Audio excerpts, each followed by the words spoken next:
Um, First item on the agenda is the Pledge of Allegiance. If you would join me in that.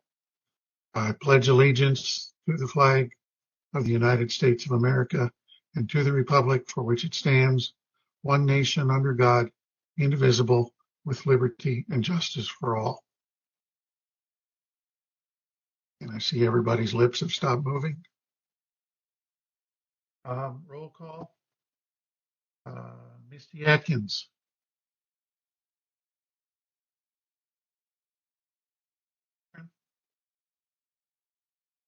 Can't hear you when you turn away from the camera. Okay. Michael Coldren. Brian Mace. Present. Lavoy Hurley. Barbara Tillman. White. Pickle, present. Arthur Kirshen. Present. Mary Preble. Present. Mary Martinson. Present. Okay, we have 9 individuals on the committee. We have 4 present. We require a quorum, or 5 to have a quorum. We currently do not meet the quorum requirements, therefore we can take no action. The meeting at this point in time is for information only. The first item on the agenda that we could do anything with at all is legislative review. And mostly what I'm looking for here, I'm the one that put this item on the agenda, is a volunteer to keep track of what's going on in Phoenix on any bills that are relevant to elections. It does require a little bit of a time commitment. If anybody would have any interest in doing that, please let me know, and we will make it a regular agenda item. I will attempt to do it if I don't find anybody else that's willing to do it. But obviously, we can't elect officers, so that's something won't happen, and we cannot approve the meeting summary. So, Mary, Gabby, if you want to do your presentation, we may schedule it again next month since we can't do anything to take any action. But I hear people popping on and off. I don't know if we've had anybody else show up. I don't see anybody else on the screen. And I think we have room for other people to show up. So, Gabby and Mary, at this point in time, I'll turn it over to you. You can be as brief or as lengthy as you'd like to be. Well, we have a presentation and we'd like to go through it for those that are here, if that's okay. That's fine. Okay, we will begin that.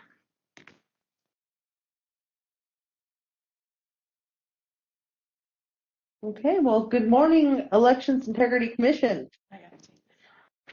Oh, I should probably actually. I'm Gabriela Cáceres-Kelly, the Pima County Recorder. I'm Mary Martinson, the Interim Elections Director. We are presenting a more secure and accessible voting in Pima County, a presentation about poll books and vote centers. This is a joint presentation by the Pima County Elections Department and Pima County Recorder's Office. Precinct voting. Pima County currently uses precinct-based voting on election day where voters are required to vote at their assigned polling place in order for their vote to be counted. During the 2020 primary and general election, Pima County operated approximately 240 polling places. A vote center model means that any Pima County voter could vote at any of the vote centers open on election day. It's our contention that Pima County would benefit from moving to a vote center model. Election administration in Pima County. In Pima County, the Recorder's Office administers early voting and voter registration. The Recorder's Office maintains the voter database for all registered voters in Pima County. The Elections Department administers election day voting and tabulation. Vote center history. Vote centers were first established in Larimer County, Colorado in the mid-1980s. Since then, vote centers have been used in 18 states for Election Day voting, including Arizona. Arizona Revised Statute 16-411B4 allows the County Board of Supervisors to authorize the use of vote centers in place of polling places. Vote centers have been in Arizona for 10 years. Yavapai County was the first in Arizona to adopt a vote center model in 2012. Since then, 10 other counties in Arizona have adopted some form of vote center model. In your packet, you can see the letters from Yavapai and Cochise County elections directors about the benefits that they've seen in their counties. Vote center model has been tested in Arizona. Pima County would be joining 11 other counties in Arizona that already utilize some form of vote center model. The only ones not using a vote center model is Pima, Apache, Mojave, and Pinal. The background of this project, in 2014, the Pima County Elections Department did a pilot with Knowing, a maker of poll pad technology. The Elections Department was pleased with the technology. All Arizona counties except Pima County use e-poll books for checking in voters. The poll pad performed very well. However, the previous administration of the Pima County Recorder's Office was not comfortable with the security of the technology at that time. In January of 2021, Recorder Gabriela Casares Kelly took office and discussion began with the Elections Department to collaborate on a voting-related projects, including revisiting the use of e-poll books in vote centers. Since February of 2021, the Recorder's Office and the Elections Department have been meeting several times a month to explore the feasibility of e-poll books and a vote center model, and we've been having a little fun on it. In November of 2021, we performed a pilot for the small veiled bond override election administered by the Recorder's Office. The technology performed well. The team then began exploring a sole source contract with 10X. So why vote centers? Following is the justification that we believe will strongly make the case for moving to vote centers. Early voting is increasing. The blue bar shows voter registration in Pima County, and the numbers are measured on the left axis. In 2020, there were just under 633,000 registered voters at the time of the election. The orange line represents the trend of early voting, and the numbers are measured on the right axis. We wanted to show them comparatively, but you have the table with the data in your supplemental package. Voting at polls is declining. Across the country, voting at polls on Election Day is declining as more states institute early voting, which is more accessible. Again, the blue bars show voter registration in Pima County, and the orange line represents the downward trend of Election Day voting at the polls. One of the greatest benefits to moving to vote centers is the near elimination of provisional ballots. Provisional ballots in 2020, here in Pima County, there were 18,687 provisional ballots cast, which meant that 28% of our voters had to cast a provisional ballot. 12,220 people were issued an early ballot and then voted at a polling location, and 656 votes were disqualified due to voting at the wrong polling place. Voter confidence is affected by voting provisional, and it costs Pima County over $100,000 just to process the provisional ballots. Vote center means less provisional ballots. We estimate an 83% decrease in provisional ballots with a vote center model. Maricopa County had 4 times as many voters in 2020, and we had more provisional ballots. Processing time after the election is over will be significantly shorter. In most years, processing provisional ballots take close to or at the deadline of 10 days after the election. Pima County is often one of the last counties to report election results in the state. Pima County would save over $100,000 alone in the processing of provisional ballots, and some voters are concerned when they are told that they have to vote provisional. Voters won't be concerned about their vote not counting. Another great benefit is more automated check-in process at the polls. The current process for manual check-in requires multiple steps, logs, forms, and is susceptible to human error. Mistakes can create issues for voters and end-of-day audits. The manual check-in process. They first have to search in a roster, then they have to fill out a general voter ID slip, which means they have to enter the register number, they have to initial, they have to list what the situation is, they have to list the ballot stripe color, and all that information is double-checked by a roster judge. Then you have to find the voter's name in the signature roster. They have to mark the signature roster, have the voter sign. They have to manually write an E if the voter was issued an early ballot, and they get that either by mail or at an early voting site. Creating and entering a poll list, which is a 4-part carbon book that they need to press very hard to get it all the way through 4 copies, and they have to write every person's name and register number that vote at the polling place. And finally, if they have to vote a provisional ballot, the voter and the poll worker has to fill out the voter provisional envelope. Meanwhile, the e-poll book check-in is very simple, and we have a little video here to show you the easy process.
Check-in with the e-poll book.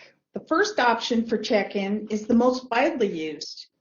If a person has a scannable ID card like a driver's license, the poll pad automatically pulls up the voter. The voter signs the poll pad and they are issued a ballot voucher via a thermal printer. If the person does not have a scannable form of identification, the poll worker types 3 or more letters into the name fields. Then the voter reads the voter oath and signs. Once the voter is checked in, the e-poll book application will send their information to a ballot printer that will print a ballot specific to the precinct in which the voter lives. The recorder's office has been using ballot on-demand printers to print ballots for early voting with great success since 2017. The benefits of ballot on demand. Ballots are only printed as someone checks in.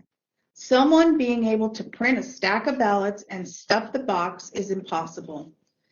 It eliminates the need to print ballots for each voting location ahead of time. The ballot style is printed for each voter, therefore there are no blank ballots at the polls or unvoted ballots after the election. Issues with staffing. The average age of a poll worker is around 60 years old. 27% are over 71 years old. 70% of jurisdiction had a hard time recruiting poll workers in 2018, and 2020 was even more difficult. For election staff, they are more and more fatigued with outdated systems and more often are dealing with disgruntled voters, not to mention the added challenge of our older poll workers being especially vulnerable during a global pandemic. Benefits of automated election day reporting. No need to process addendums. Paper rosters are compiled ahead of Election Day and do not reflect all requests for early ballots. This means that an additional addendum to the roster must be produced after 5 p.m. on the night before the election. Poll workers must use this addendum to update their rosters by manually looking up every early voter and marking an E next to their names. This process takes about 30 minutes on election morning.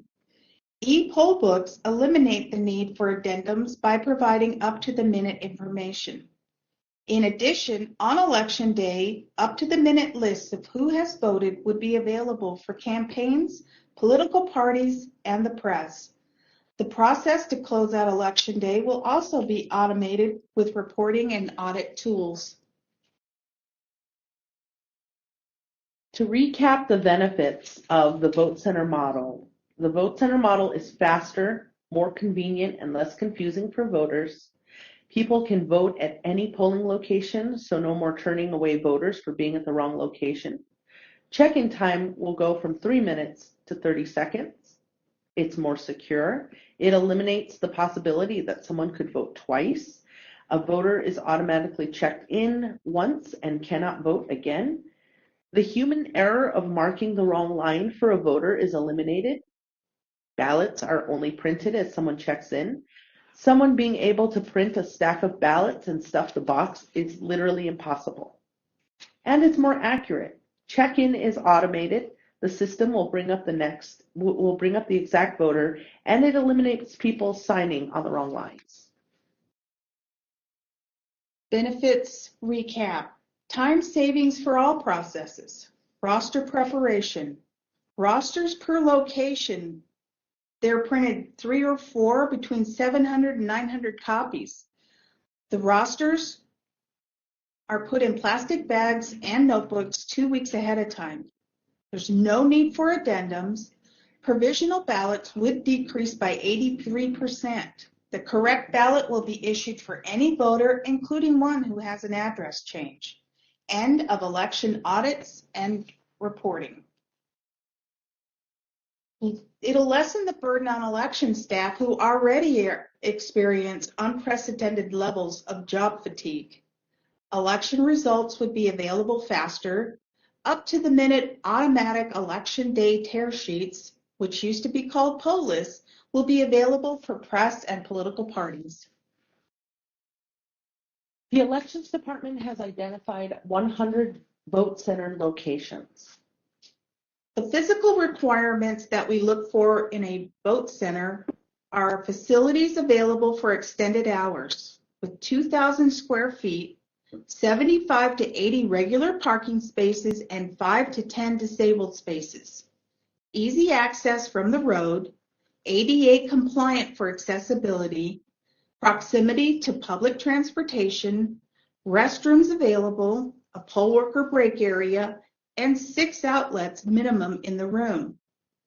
The accessibility requirements we looked at are proximities to communities with historically low vote-by-mail usage, proximity to population centers, proximity to language minority communities, proximity to voters with disabilities, proximity to communities with low rates of household vehicle ownership, proximity to low-income communities, proximity to a geographically isolated populations, including Native American reservations. There have been no changes in these locations, and accessible and free parking. A special note, no changes were made in geographically isolated areas. 2020 locations for those areas will be the same in the vote center model. TENX certifications. Precinct Central has certified by National Testing Systems, NTS, and SLI compliance. Multiple attacks were simulated and TENX adequately prevented them, as well as simulated malicious attacks from poll workers. It also meets American with Disability Act ADA compliance. You have the one-page 10X security sheet in your supplemental packet. 10X is an industry leader in e-poll book and election management technology. 10X security of data. The server runs on Amazon Web Service AWS platform. The database can only be accessed within 10X infrastructure, only accessed with unique encryption communication between our poll pads and the database. The database is removed after elections. 10X was the only provider of e-poll books with a unique instance of our file secured in the clouds that only we can access. 10X had 0 cloud outages in 2020. 10X pollbook security features. All iPad units must be registered with 10X software to connect. There are no external ports or access to applications besides the 10X pollbook application. And Find My iPad provides robust framework for finding lost or stolen iPads and allows for remote locking or erasing of the device in the event of an emergency. The poll pads are transported in a hard case, and multiple iPads will be available at each site with spares available if needed. 10X by the numbers. 10X is in 18 states, serving over 300 jurisdictions. More than 45 million voters have used this technology. We do realize there are challenges with the vote center model. And this is how we plan to address them. So the challenge in the change in tradition, the civic experience of voting with neighbors at a local school, church, or other polling places changed. We plan to provide education for the public, robust advertising, a website modeled after the Pima County Vote Safe Initiative in 2020, outreach to community organizations. In regards to connectivity, the use of Vote Center relies on technology having up-to-the-minute connectivity. So we are currently testing in rural areas, and we are boosting on election day with Verizon or another carrier and using Cradlepoint units that the Sheriff's Department currently uses when they're out in the field. And we also have additional contingency plans. For voter convenience, the loss of neighborhood voting locations will require some voters to travel to get to a vote center. We've maintained the same voting locations for geographically remote areas. Voters will be able to access any one of the 100 vote centers in Pima County. So rather than having only one location where they can vote, they actually will now have 100. In conclusion, we've been working to implement the Vote Center model since February of 2021. This is the perfect time to launch vote centers in preparation for the 24 presidential election. If we don't take advantage of this opportunity, we'll stay behind the technology. Our next opportunity won't be until 2026. We hope that now that you've seen all the data that you will support the Vote Center model. Thank you for your time. And now we will open up for any questions.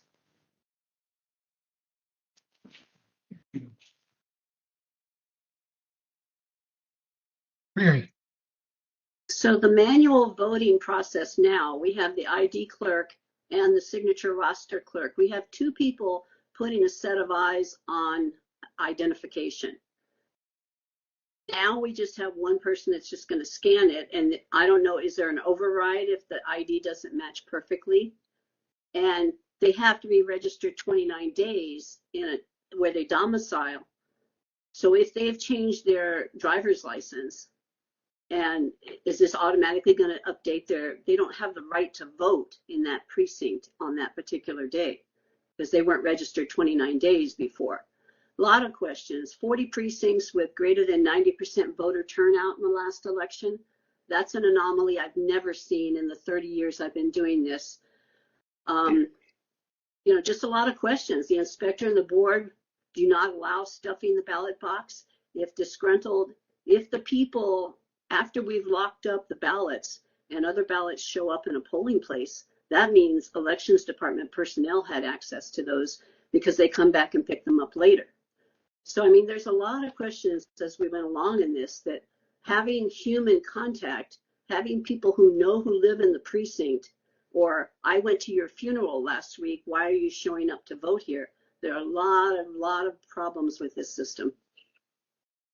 Just my opinion.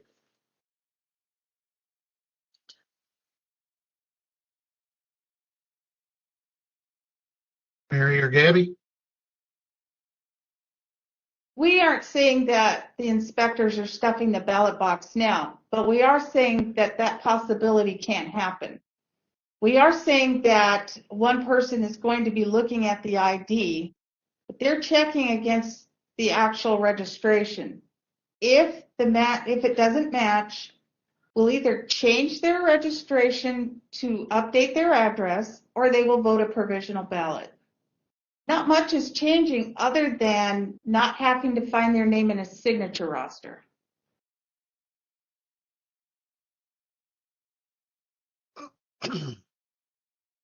Mary, Gabby, I've got a question.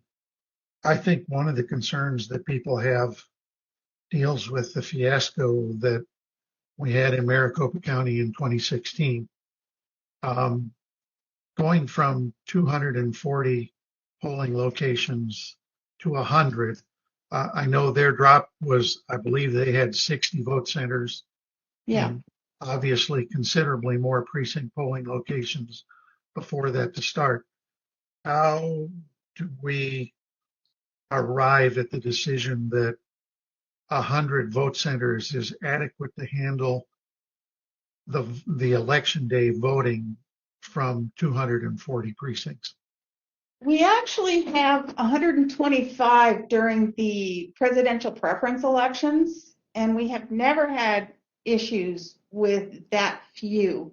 If we need to add a few more vote centers, I don't think that will be a problem, but we thought 100 would adequately serve the population.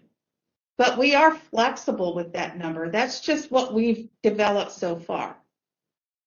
And I guess looking at the PPE with 125 vote centers, considering that approximately a third of the population is not eligible to vote in that election, you actually have fewer registered voters eligible to participate in more vote centers. So I guess from a technology perspective and the acquisition of equipment, how easy is it to flex up if we purchase enough equipment to handle somewhere between 100 and 125 vote centers and find out that we really needed 150 or 175?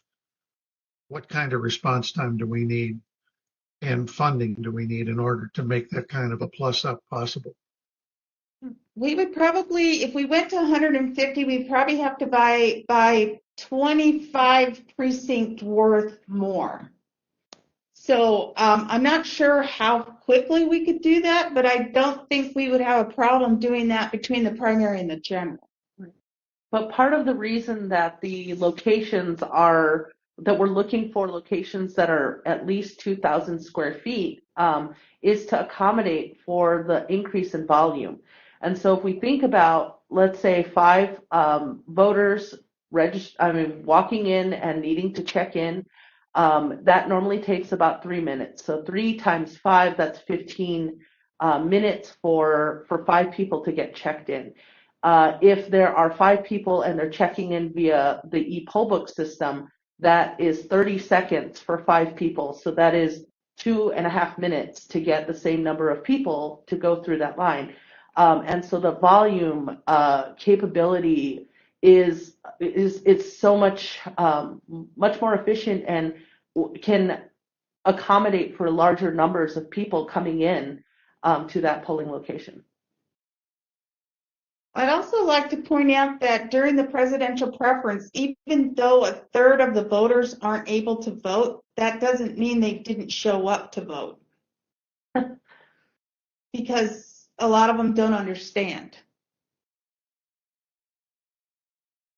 Mary Preble? So last time we were talking about how it's hard for people to have to get on the bus and travel to their voting locations. But now we're going to have to travel further for people to get to their voting centers. So how is that helping the electorate who are used to walking down to their elementary school and voting? I don't get that. Thank you for that. So we've actually been paying very close attention to that. So the vote centers, we have them on bus routes in particular. We wanted to make sure that there are sidewalks available for people walking. And although polling locations might be fewer, they're more centrally located to accommodate for more folks. So it might be just simply walking in the opposite direction that they're accustomed to. And so with the technology that we plan to implement, we will have this very easy to search online through multiple formats. They can actually look through it on social media or on our websites. They can call our offices. So we're going to be sending notifications to them to alert them of this change. But there should be very little change for many people. What we hear most often, and what we've seen throughout the state and even nationally, is that folks are often passing by polling locations on the way to their assigned polling locations, and that creates a lot of frustration. They're like, "Why can't I vote at the library? Why do I have to vote at the church?" Where their neighbors are voting. And so sometimes this is actually a lot more frustrating, and it creates less of the turnaround for people. If people show up and they're registered to vote, they're going to be able to cast their ballot. Yep. Mary, Preble.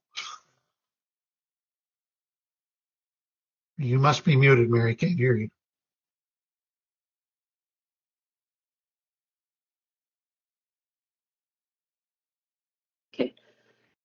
Okay, so when I voted in a city election and I voted at the wrong polling place, my vote was negated, even though the ballot had exactly the same stuff on it.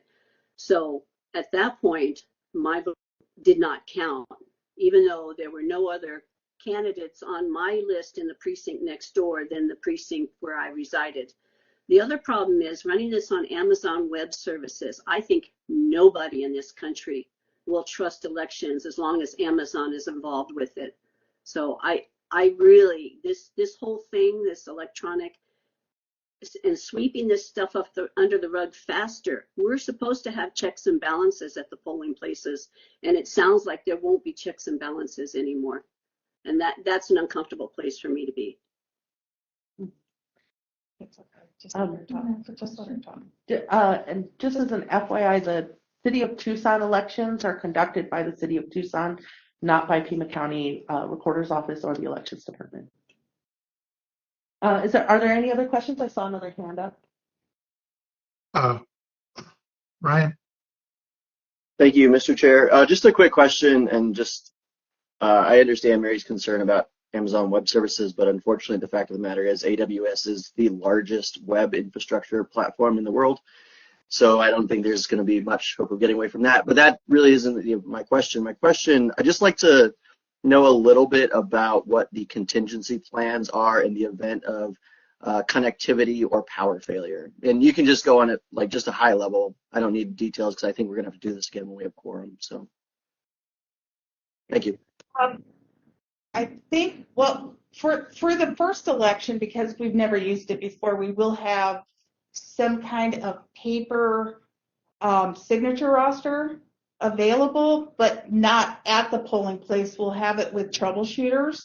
We may also have some pre-printed ballots just in case. Does that help? And yes, thank you.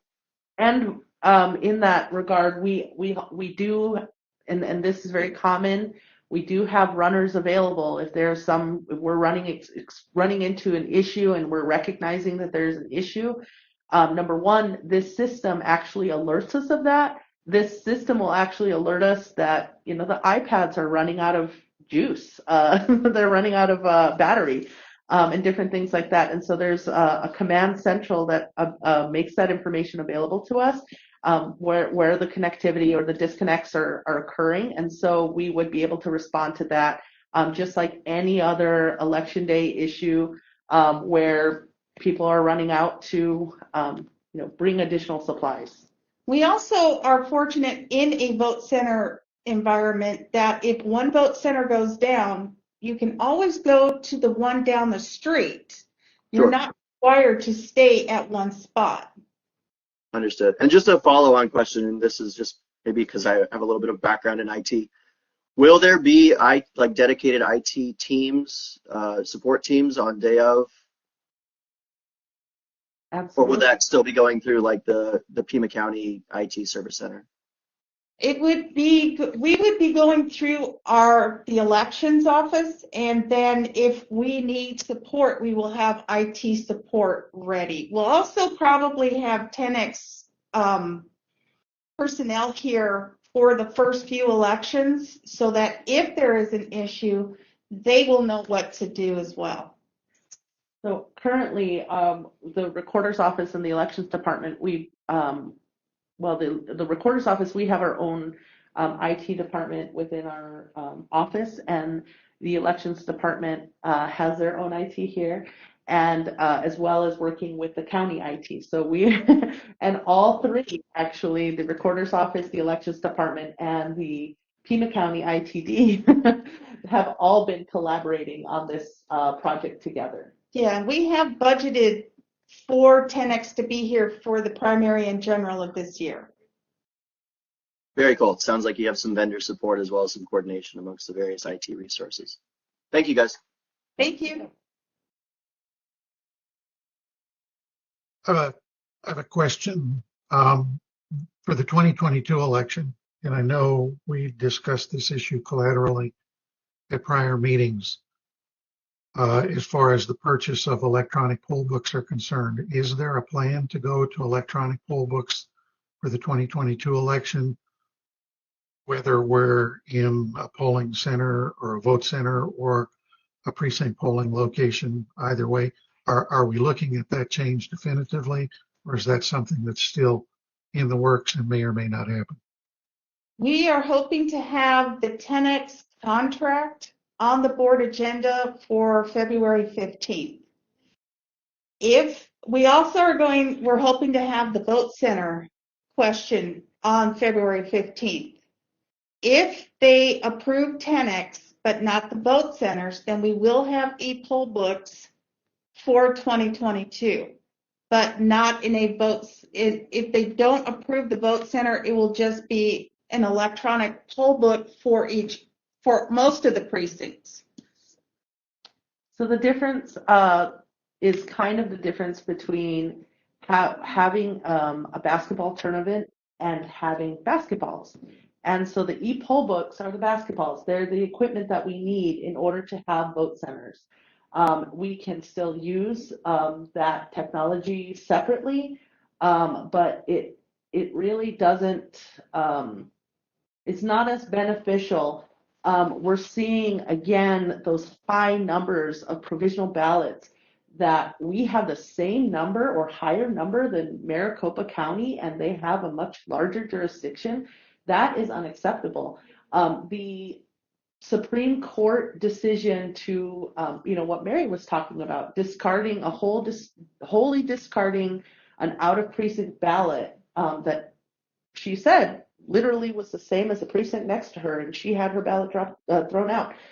That type of thing that is happening is, it's disenfranchising voters. And so this technology makes it so that people who are eligible to vote can vote. And so we're hoping that we are able to move to vote center model, and particularly in those rural areas. As you know, I'm very invested in the Thonalpan community. That is a place where polling locations are over an hour away from one another.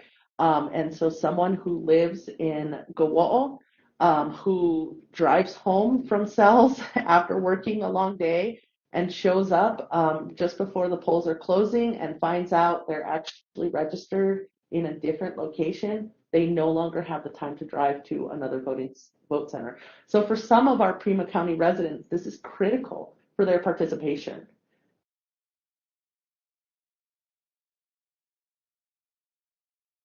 Looking at the situation, I think I voted early or voted by mail every election I've participated in as far back as I can remember.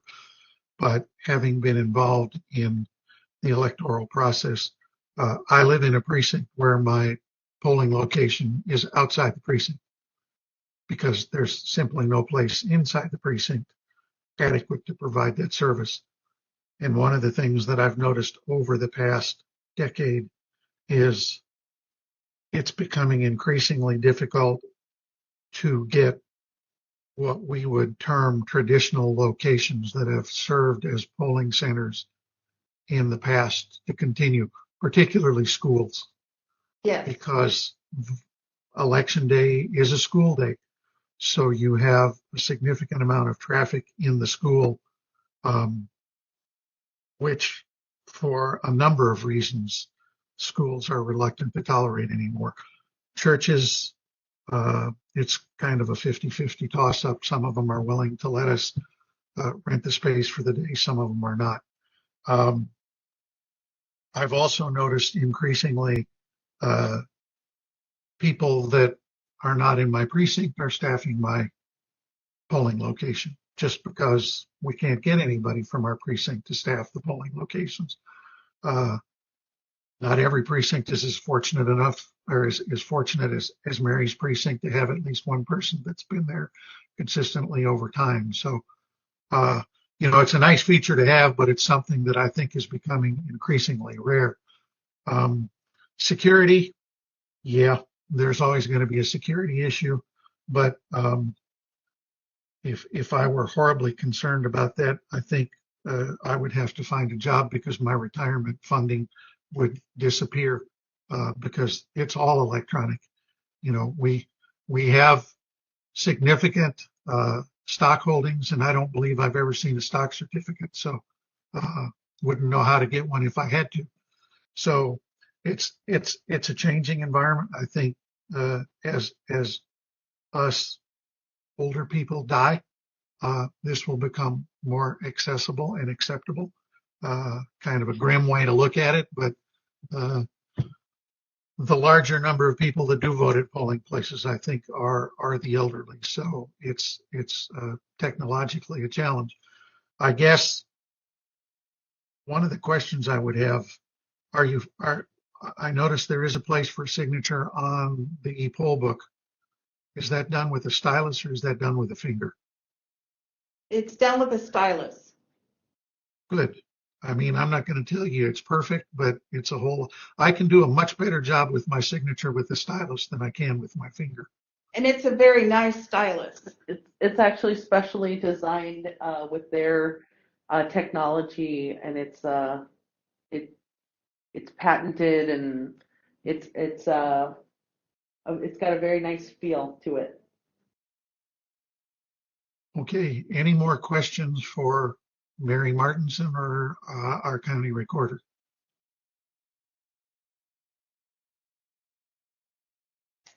Hearing none, ladies, if you'd be kind enough to do this again next month.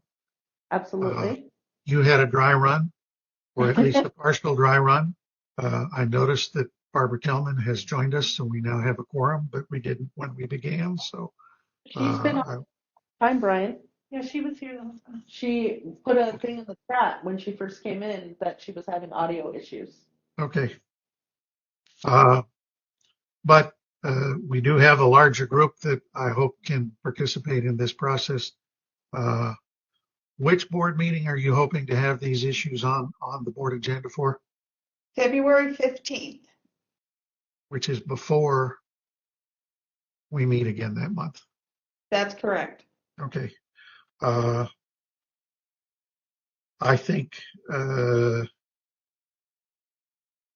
my recommendation would be that you go through the presentation again, and the diligence that we as members of the commission should have. If we will know whether we're going to do nothing, e-poll books and polling places after that board meeting, I assume. Yes. They can defeat both. They can defeat one. My assumption would be if they defeat e-poll books, polling places go away because you don't have the technology to do excuse me, vote centers go away because you don't have the technology to do vote centers without the e-poll books. That's correct. So they can defeat vote centers without defeating e-poll books, but they can't defeat e-poll books and do vote centers. That's correct. Correct. Okay. That I would suggest would be the focus of our conversation next month, and hopefully we can get a few more members of the commission to show up. But if nobody has any more questions, thank you, ladies, for your time and your presentation, and we look forward to another robust discussion next month. Okay. Thank you very much for having us.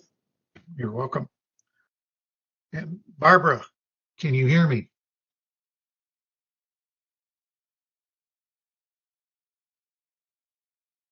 And if you can hear me, I can't hear you.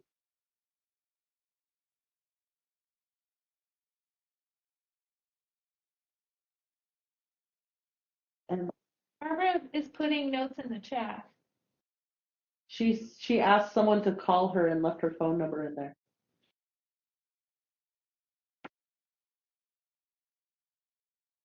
I don't, oh, there it is.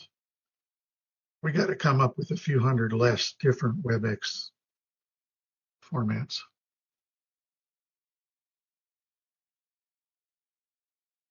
I was trying to find out if she's that call-in user number 2, because if so, then I can try unmuting that. If you would, Sean, I'd appreciate it. Hello? Barbara, Hello, am I Barbara. speaking now? You're speaking now. We can hear you. Great, thank you. I did have one question Okay. for the speakers. I like the way it's presented, and I like all the precautions that you are taking and so forth. I am concerned that there's no policy that says that if you are no longer the people in charge, that these policies have to continue. I would like to see, when you present this to the Board of Supervisors, that you ask them to set policies in a permanent way, in a legal way, so that they always have to make the vote centers convenient for the outlying areas, for parts of town where people don't have cars, that sort of thing, rather than have it dependent on the good intentions of the heads of both recorder and elections department. We absolutely agree with you, Barbara, and we will share that with the Board of Supervisors when we make our presentation there. I do also want to add, Barbara, that the Board of Supervisors is going to have to approve the vote centers for every election. So that's also there as maybe something that will alleviate those fears. And I'm assuming you don't mean the concept of vote centers. You mean the physical location of the vote centers, similar to the way they have to approve the polling centers today. Yes. Okay. Yes, exactly.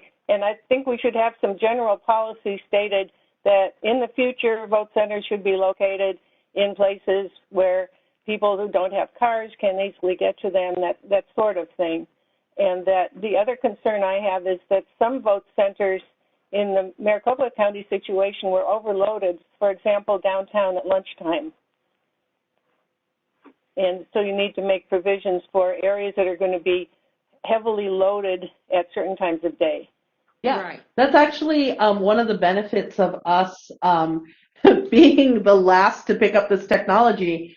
There are already tried and tested. We're already learning from all of the mistakes that have been occurring in the state of Arizona since 2012, when Yahweh first started implementing this technology. And so we have been in contact with the other recorders and elections directors throughout the state, ensuring that we are hearing their best practices and their suggestions for what we can do.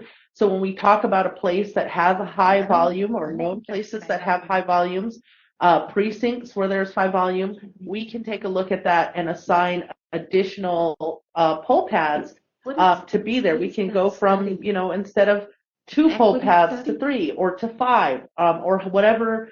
The flexibility in that is that's part of the benefits of moving to this system.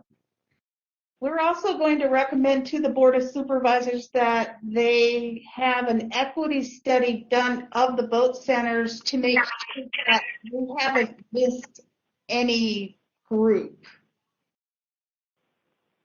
So we want to take a look at the data afterwards to see, where this is. And again, the reason that we're wanting to move forward in 2022 is so that in 2024, the next presidential election, which of course always has a much larger turnout, that we're fully prepared and we can respond to any of those adjustments and make those adjustments to benefit our voters. Will the locations of the vote centers again be sent as proposals to the parties and disability community and all those groups as they are now for the polling places? Yes. I noticed that La Paz County was not on your list of counties that were not doing e-poll books and vote centers. Have you gotten any feedback from them? I mean, and the only reason I pick on La Paz County is the population density is, I think, 21 people per square mile. So it's large, rural. I don't believe there's any kind of a major metropolitan area in La Paz County. How do they find dealing with vote centers as opposed to polling locations? I will ask the La Paz County Director to send us a letter or something stating how their county does with vote centers and how they feel about it. Would that work for you, Brian? It's fine. I mean, I think Pima County's kind of unique in the fact that we have a massive metropolitan area in one half of the county and nobody in the other half of the county. Very, very sparse population to the west and very metropolitan population to the east.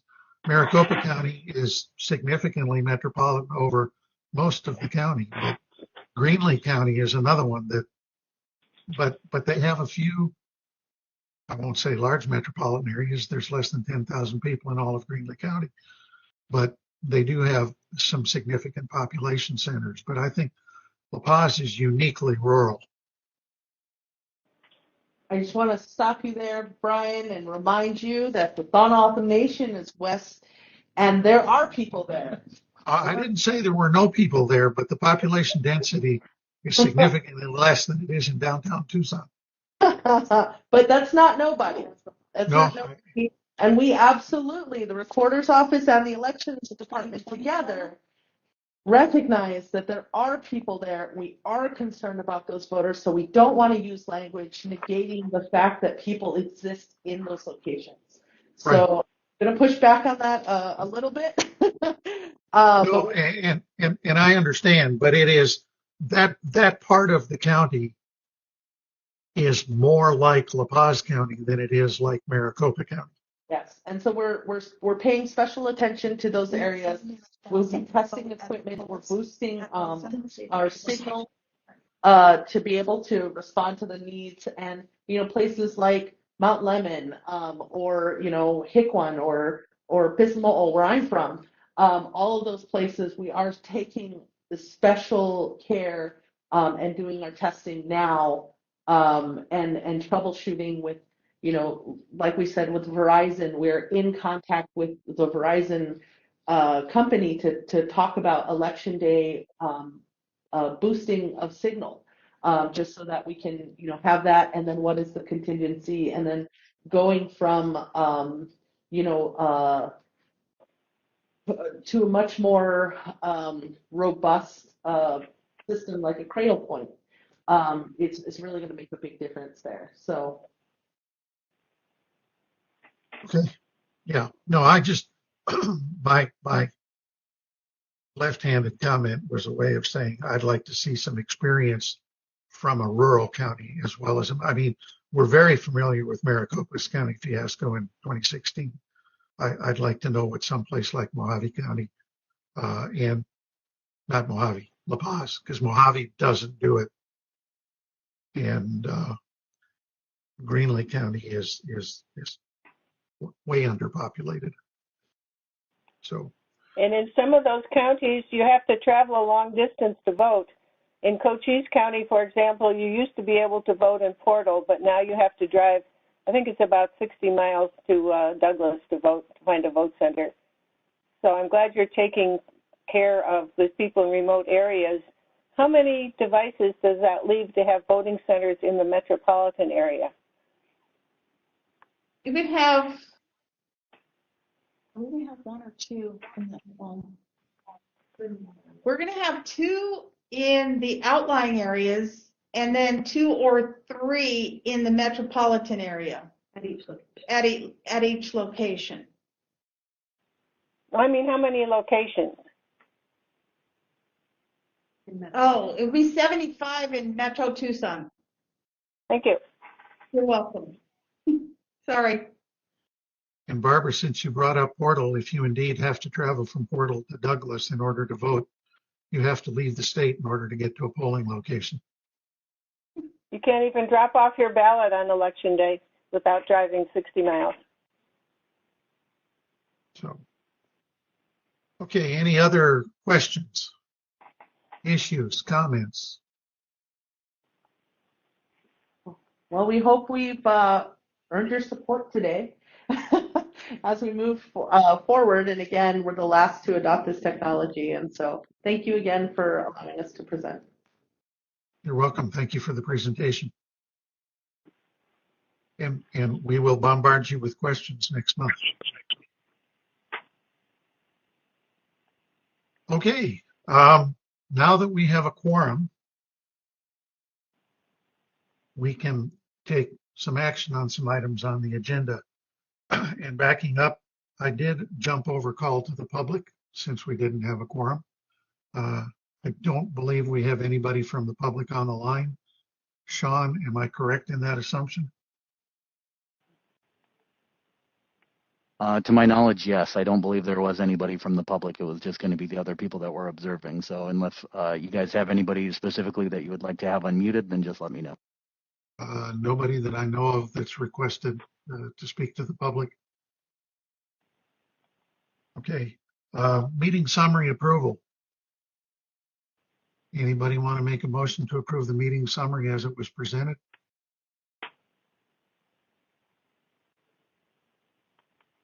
I'll move to approve the meeting summary.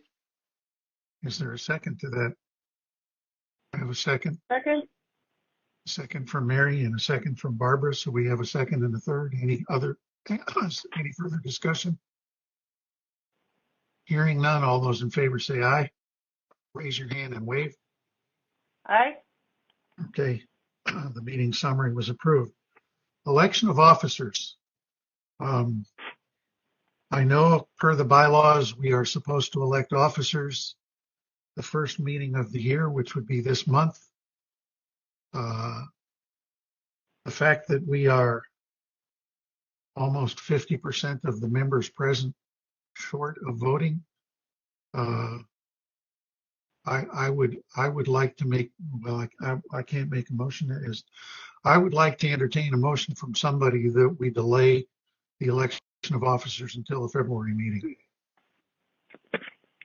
I move we delay the auction until a February meeting.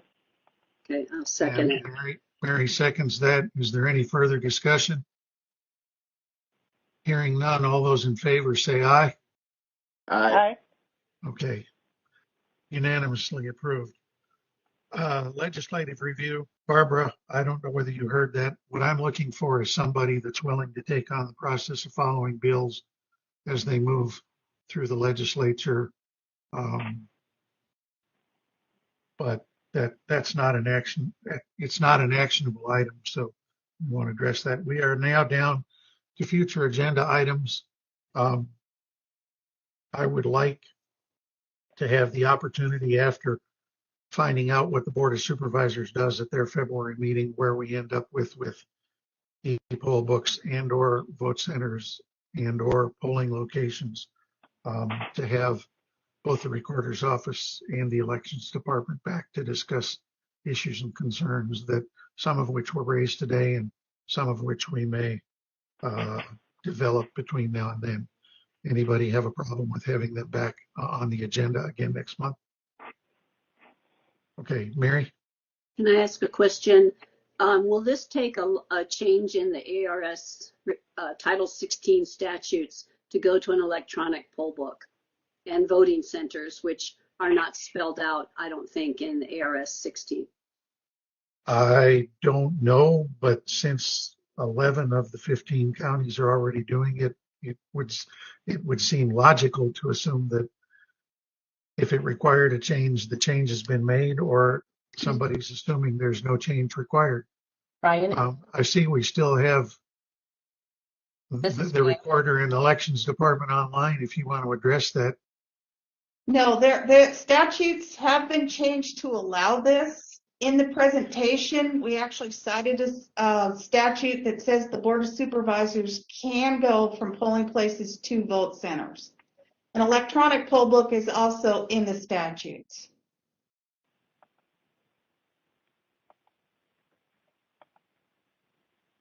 So basically what you're saying is the statute just gives the permission to the Board of Supervisors, that aspect of control over the election. That's correct.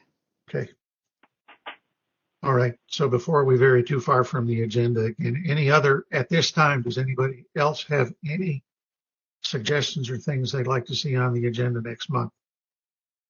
Outside This is Barbara. Yes, I ma'am. would like an update on personnel.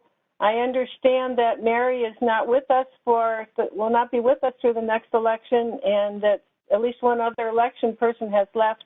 I would like to have a summary of what is happening with replacing personnel. What is the status of all that in both departments? I understand there's a vacancy in recorder too.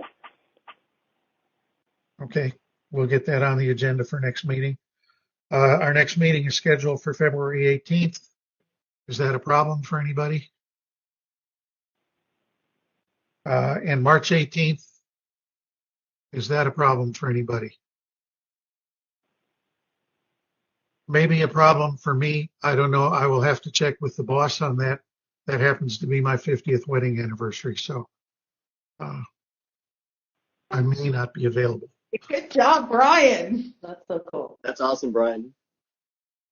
Well, my 25th, I was in the desert in Saudi Arabia, so this one I might have to stick around for. Okay. Anything else that needs to come before the commission? If not, I'll entertain a motion to adjourn. I move we adjourn. Is there a second? I second. Second and a third. Any objection? Hearing none, this meeting stands adjourned. We'll see you all in a month. Thank you. Thank you. So long.